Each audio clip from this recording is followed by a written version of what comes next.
Assalamualaikum warahmatullahi wabarakatuh. Perkenalkan, nama saya Muhammad Haris Arifudin dengan NIM 2414013 dari Prodi Bisnis Digital. Di sini saya akan memaparkan materi tentang education di materi di, di materi design thinking. Pertama-tama, di era digital saat ini, banyak perusahaan berlomba-lomba untuk menciptakan produk yang inovatif, namun tidak sedikit yang tidak sedikit produk yang gagal di pasaran karena pembuatnya terlalu berfokus pada teknologi, tidak memahami apa yang diperlukan oleh pengguna. Nah, design thinking ini hadir sebagai salah satu metode untuk membantu menemukan solusi yang benar-benar sesuai dengan kebutuhan pengguna. Melalui presentasi saya saat ini, kita akan membahas tentang pengertian design thinking, manfaat, prinsip, tahapan, hingga contoh penerapannya. Semoga presentasi ini teman-teman dapat memahami bagaimana cara berpikir menggunakan pendekatan design thinking. Next. Untuk slide yang selanjutnya yaitu apa sih itu design thinking? Design thinking adalah pendekatan pemecahan solusi yang berfokus pada kebutuhan dan pengalaman pengguna atau human centered. Metode ini digunakan untuk memahami permasalahan secara mendalam, menghasilkan berbagai ide yang kreatif, membuat prototipe solusi, dan menguji solusi tersebut agar sesuai dengan kebutuhan pengguna. Nah, design thinking ini mendorong kolaborasi dan kreativitas sehingga metode ini membantu menghasilkan solusi yang inovatif, efektif, mudah digunakan, sesuai kebutuhan pengguna. Nah, intinya jangan langsung mencari solusi, tetapi memahami dulu siapa pengguna dan apa masalah sebenarnya. Yang pertama-tama kita akan membahas tentang pengertiannya terlebih dahulu. Design thinking adalah sebuah metode atau pendekatan dalam menghasilkan suatu masalah dengan cara memahami kebutuhan manusia sebagai pengguna utama atau yang sering disebut sebagai human-centered approach. Banyak orang mengira bahwa design thinking hanya digunakan oleh desainer atau orang yang bekerja di bidang desain grafis. Padahal sebenarnya tidak demikian ya. Metode ini dapat digunakan oleh siapa saja, termasuk mahasiswa, pengusaha, programmer, pemerintah, bahkan instansi rumah sakit. Yang membedakan design thinking dengan metode lainnya adalah ini fokusnya jika metode biasa sering langsung mencari solusi ya, tetapi tidak design thinking justru mengawali proses dengan memahami pengguna terlebih dahulu. Misalnya, kita ingin membuat aplikasi belajar. Sebelum membuat fitur-fitur aplikasi belajar, kita harus memahami dulu apa yang dibutuhkan oleh siswa-siswa gitu dan guru.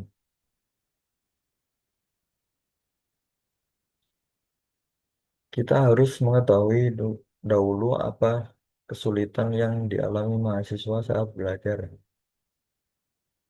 Dengan memahami permasalahan siswa saat belajar, kita dapat mencari solusi dan membuat suatu prototipe yang dapat dihasilkan akan lebih tepat sasaran. Jadi inti dari design thinking ini adalah bukan hanya menciptakan produk, tetapi menciptakan solusi yang benar-benar dibutuhkan oleh pengguna ya. Next.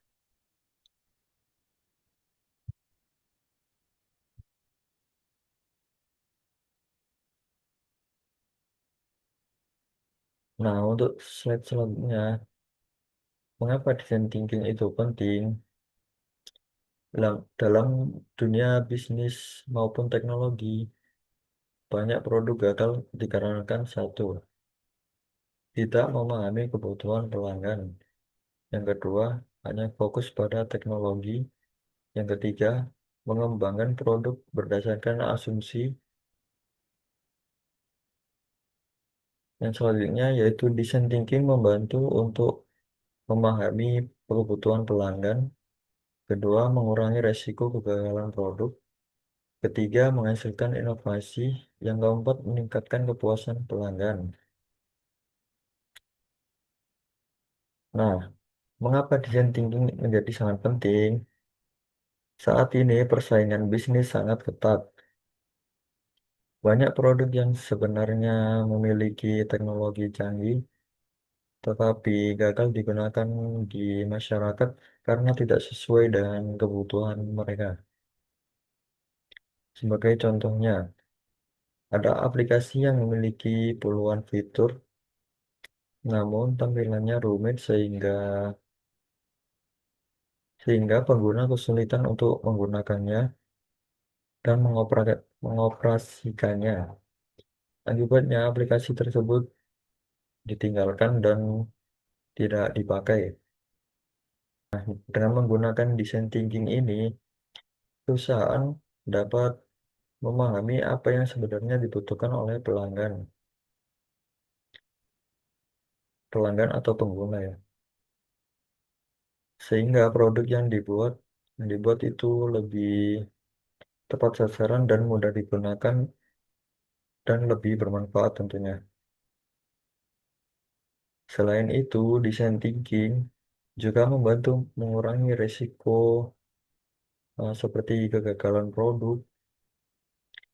Nah, daripada menghabiskan biaya yang cuma-cuma hanya untuk produk yang gagal, lebih baik lebih baik mencari dulu apa yang dibutuhkan oleh pelanggan, sehingga produk tersebut dapat bisa dipakai dan disukai. Perusahaan dapat menguji ide tersebut melalui prototipe. Nah, perusahaan seperti Google, Apple, IBM, dan Airbnb ini sudah menggunakan pendekatan design thinking dalam pengembangan produk mereka. Next, yang selanjutnya.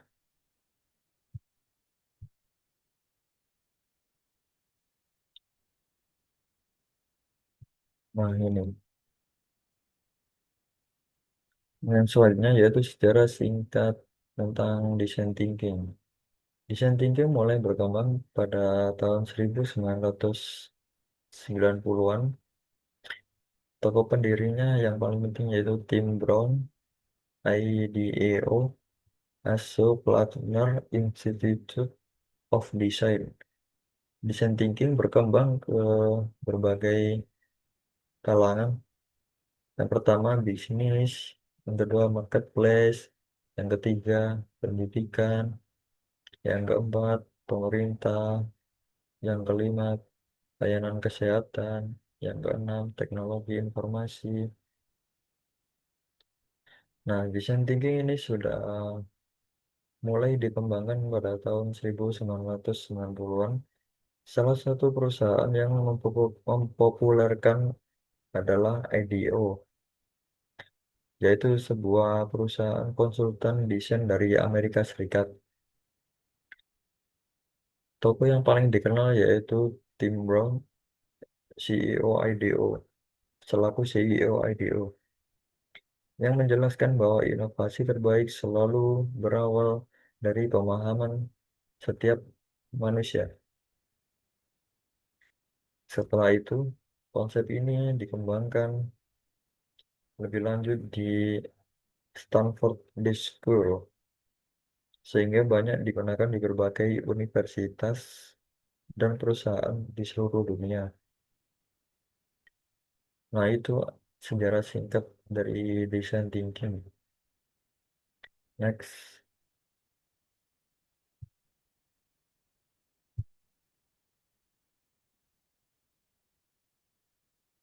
Nah, yang selanjutnya yaitu prinsip dasar design thinking. Yang pertama adalah human centered atau berfokus pada manusia. Yang, yang kedua yaitu empati atau memahami perasaan dan kebutuhan pengguna. Yang ketiga yaitu collaboration atau melibatkan berbagai pihak. Yang keempat, experimentation atau berani mencoba ide baru. Yang kelima yaitu iteration atau solusi terus diperbaiki berdasarkan masukan. Next.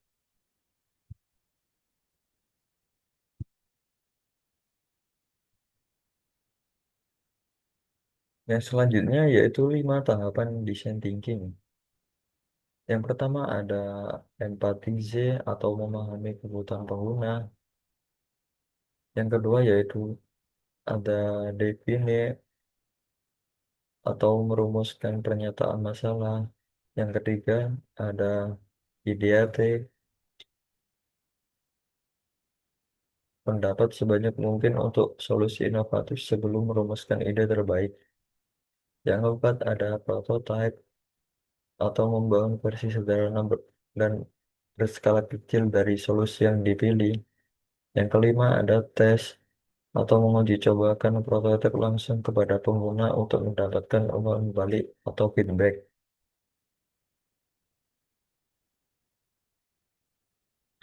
Setelah memahami prinsipnya, sekarang kita akan mulai ke inti dari design thinking ini ya, yaitu kelima tahapan utama. Perlu diketahui bahwa tahapan ini tidak selalu berjalan lurus, pasti ada rintangan ya, yang terus menghambat. Nah, setelah melakukan tes, kita bisa kembali lagi ke tahap sebelumnya apabila ditemukan kekurangan atau kesalahan dari kita menguji cobanya di bagian tes. Oleh karena itu, design thinking disebut sebagai proses yang bersifat iteratif atau terus berulang sampai ditemukan solusi yang terbaik atau solusi final. Next, untuk yang selanjutnya,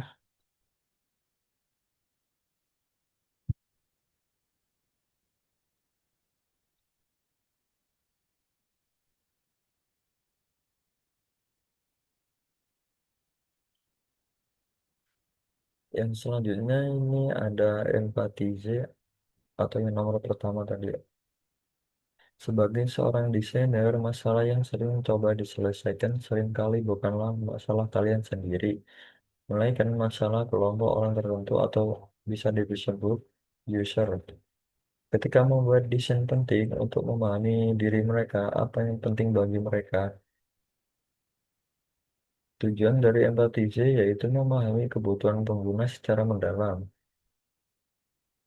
Ini dengan cara melakukan observasi, wawancara langsung, atau survei ke tempat pengguna, atau mengikuti aktivitas pengguna. Pada tahap ini, kita berusaha memahami kebutuhan pengguna secara langsung. Cara yang dapat dilakukan antara lain melakukan wawancara, melakukan observasi langsung, melakukan survei, atau mengikuti aktivitas pengguna.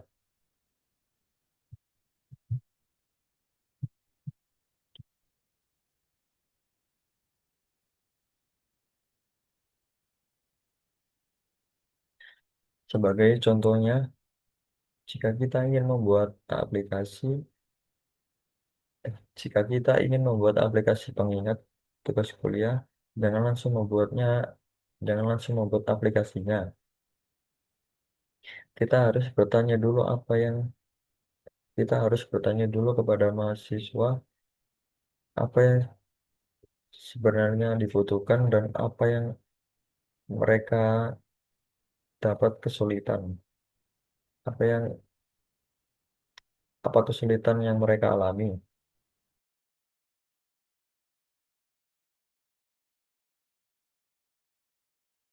Selanjutnya ada DT ini atau yang nomor dua tadi. Tahap ini digunakan untuk mengelompokkan dan menganalisis data yang terkumpul.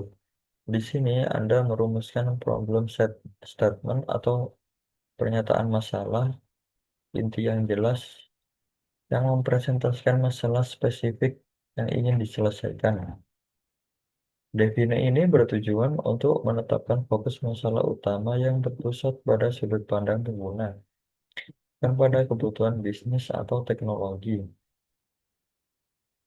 Pada tahap ini, semua hasil observasi dianalisis untuk meng- menemukan akar masalahnya. Contohnya, jangan langsung menyimpulkan mahasiswa yang malas itu, jangan jangan langsung menyimpulkan bahwa mahasiswa malas mengerjakan tugas.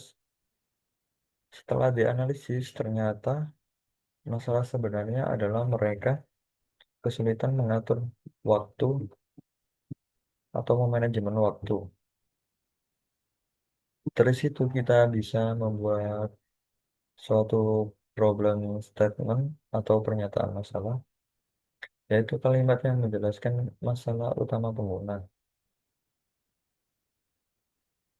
Tahap ini sangat penting karena jika salah mendefinisikan masalah, maka solusi yang dibuat juga akan salah sasaran. Itu itu dari Devine untuk slide yang selanjutnya.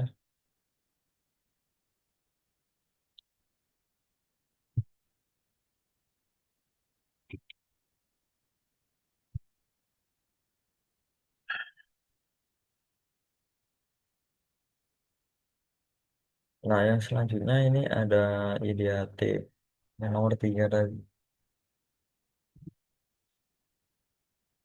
IDAT ini adalah tahap bertukar ide atau brainstorming di mana tim mengeluarkan ide-ide kreatif dan inovatif yang dapat menjadi solusi terhadap permasalahan yang telah didefinisikan.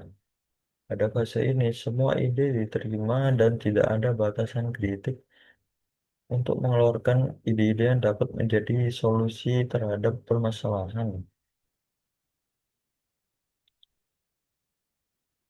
Pada tahap ini, kita menghasilkan banyak ide, kita mengumpulkan banyak ide tanpa langsung menilai apakah ide tersebut sudah baik atau terbaik. Kita harus mengolah apakah ide ini bagus atau buruk. Teknik yang biasa digunakan adalah brainstorming.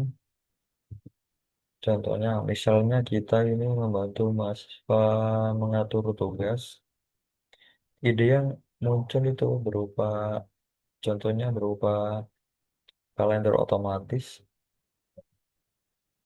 pengingat melalui WhatsApp, atau fitur prioritas tugas. Jadi memprioritaskan tugas mana yang harus dikerjakan terlebih dahulu.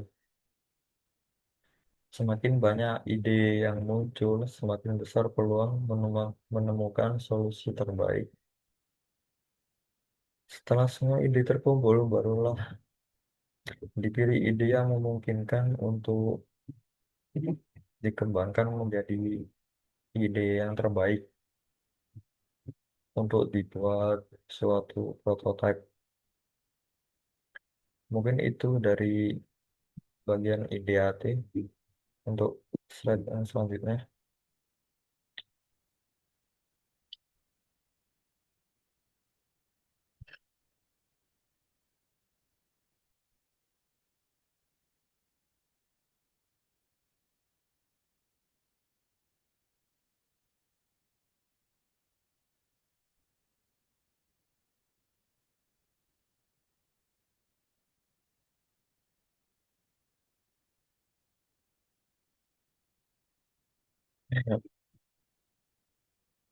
Untuk selanjutnya ada prototype untuk nomor 4 tadi. Pada tahap ini, kita mewujudkan ide terbaik ke dalam suatu bentuk nyata berskala kecil atau versi murah dari produk akhir atau sketsa lah. Prototipe ini bisa berupa sketsa, wireframe, mockup, klik prototipe, model sederhana. Nah, dengan adanya prototipe, kita bisa menghemat waktu dan biaya karena kesalahan dapat kita ketahui sejak awal sebelum dibuat yang versi terbaik. Setelah memilih ide terbaik, kita membuat prototipe.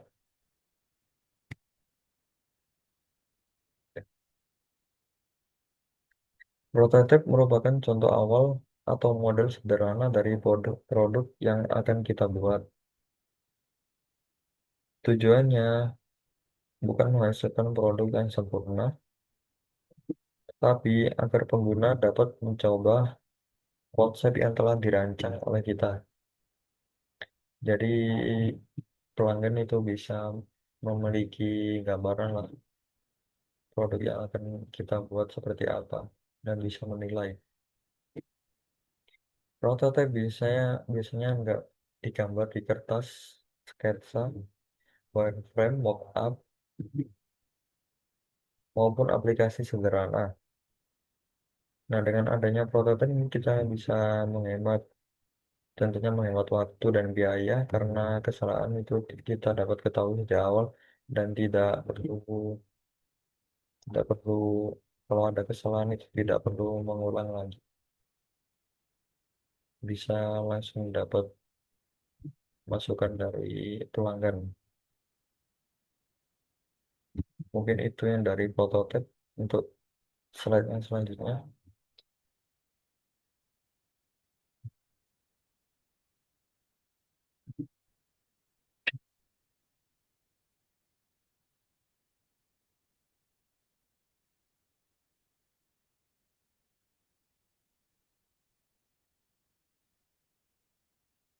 Nah, untuk slide yang selanjutnya yaitu tes atau nomor 5 tadi.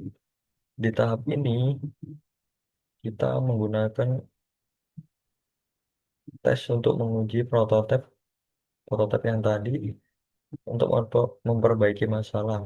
Jadi ini sudah dapat masukan dari pelanggan.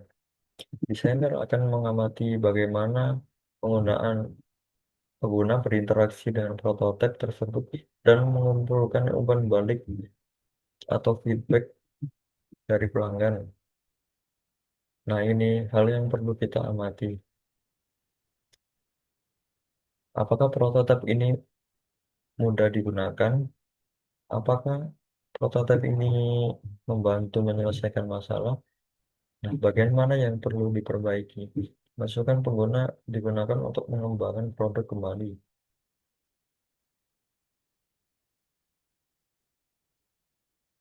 Nah, ini adalah tahap terakhir.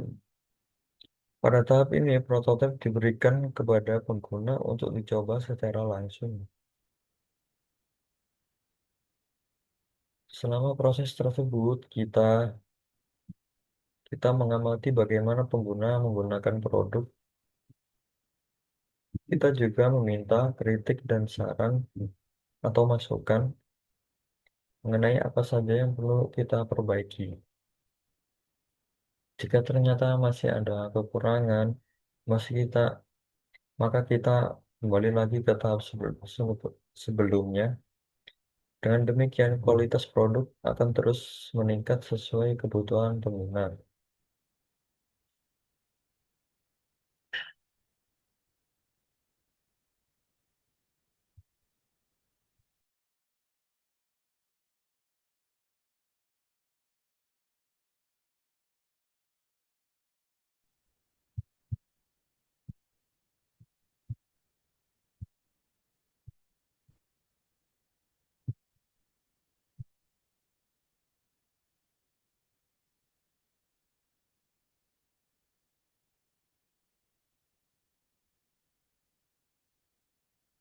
Nah, untuk slide selanjutnya yaitu contoh penerapan design thinking.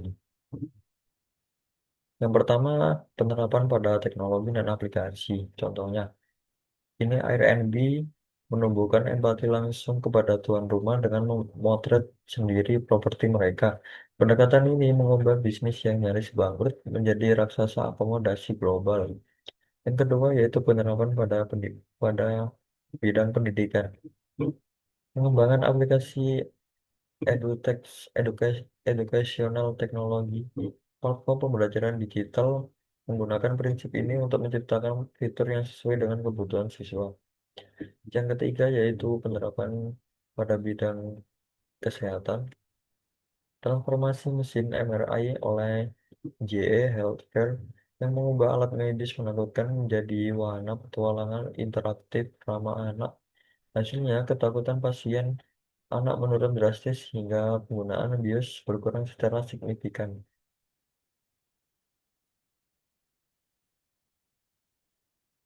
Untuk slide selanjutnya,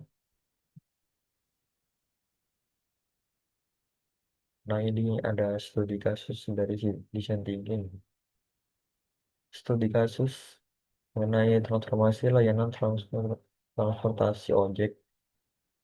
Pada tahun 2010-an, ojek di Indonesia adalah moda transportasi yang tidak terstruktur, mahal, seringkali perlu tawar-menawar, dan memakan waktu karena penumpang harus mencari pangkalan ojek secara manual. Di sisi lain, para tukang ojek sering menghabiskan waktu berjam-jam untuk menunggu penumpang. Nah, penerapan 5 tahapan design thinking, satu empati Z. Founder menempatkan diri pada pengguna ojek setiap hari. Mereka mengamati kesulitan pelanggan dan mencari tukang ojek dan masalah ketidakpastian pendapat pengemudi ojek akibat minimnya jumlah penumpang. Yang kedua, define. Masalah utama dirumuskan. Bagaimana cara menciptakan sistem yang menghubungkan pelanggan dengan tukang ojek secara cepat, aman, dan harga yang transparan? Yang ketiga, ideate. Tim, menu- tim melakukan brainstorming dan menemukan solusi inovatif berupa pengembangan aplikasi menghubung berbasis saluran atau online untuk ojek pangkalan, ojol, yang dilengkapi fitur penentuan tarif sesuai jarak. Studi kasus prototipe yang keempat, prototipe versi aplikasi.